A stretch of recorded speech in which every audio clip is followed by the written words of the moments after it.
میں آپ کی ملاقات کروانے والی ہوں اپنی پرنسپل IMCG اسکول کی میم آسیہ رفیق سے.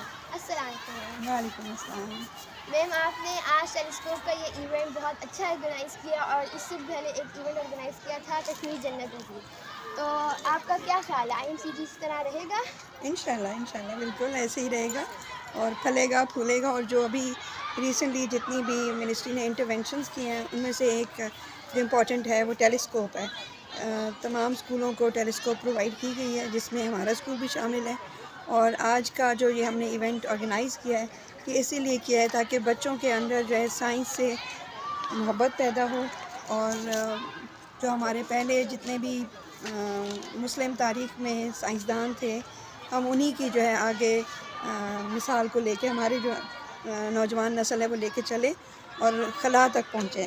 کیونکہ یہ ٹیلیسکوپ کا جو ہے ٹیلیسکوپ سے تمام جو ابھی پریزنٹ جو سچویشن ہے اس میں یہ ہے کہ سارے سیارے جو ہیں وہ ایک الائنمنٹ میں آ گئے ہیں, ایک اسٹریٹ لائن میں. ہم ان کو ٹیلیسکوپ سے specially by the end of جنوری اور فیبرری کے مہینے میں ہم ان کو دیکھ سکیں گے ٹیلیسکوپ سے. تو let's try today as well کہ ہم کتنے سیارے آج دیکھ سکتے ہیں. تھینک یو سو مچ. اللہ حافظ. یہ تو میرا آج کا vlog. Thank you so much. I hope آپ کو میرا ولاگ اچھا لگا ہوگا اور آپ نے جانا میرے اسکول IMCG کے بارے میں. تھینک یو سو مچ. اللہ حافظ.